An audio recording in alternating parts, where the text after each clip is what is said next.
Y'all coming alive now. I took y'all a minute, but we here. I think it was the Melanin on the Millions. I think you put them.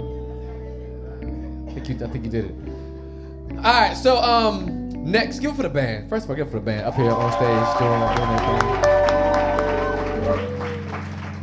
thing. Holding us down all night long with the inspirational music, because music is just like theme music. Makes you just feel good about yourself when you got the music behind you doing your thing.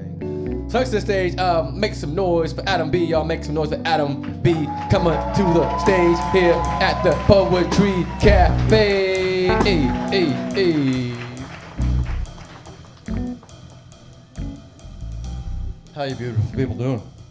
It's awesome. Thank you so much. Got a poem for you. It's called The Cost of Yes. Thanks to the very unfortunately real thing called the cost of living. For work, we must look while we likely think, gotta do what you gotta do. So, oh, what doesn't sound so bad? Oh, that doesn't sound so bad. And so you apply. And maybe many times, and you better be ready to sell yourself before they even call you. And you really hope that they call you cost of living. And you think maybe this job just might be for you. And what do they want? And what do you want? An interview. So you can be asked to your face, why do you want this job? Why do you think you'd be good at this job? What makes you the best candidate for this job? And then you don't say, oh, I need money. You know, the cost of living? And how should I know? I've never done this before. And you hope that they don't say, oh, okay, well, we'll let you know.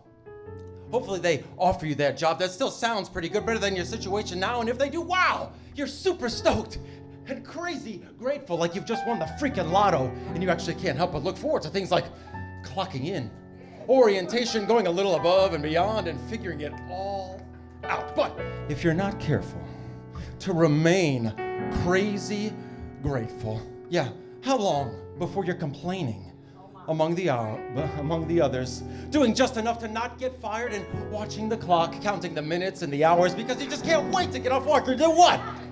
Veg out, eat, sleep, repeat, stare at your phone, eat, sleep, repeat. Oh, how quickly we oft go from celebrating to suffering through, dreading and resenting the very thing that we asked and hoped for, and anything to which we commit is much like this. Yeah, just about everything has that new car smell at first. Take, for instance, the very unfortunately real thing called loneliness.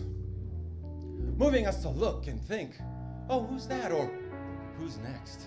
And you know, maybe one thing leads to another, and another thing leads to a committed relationship. But just how long after that honeymoon period do we find ourselves less than infatuated? Yeah, do we find ourselves missing the time when our other halves were still missing? Yeah, just how long does it take to go from being all over each other to being oh so simply over each other? And what about God? Yeah, thank God that he never gets bored or tired of us. Next to him, just dust. Oh, but if we were soil, would we be good? Remaining faithful to the end, and time flies.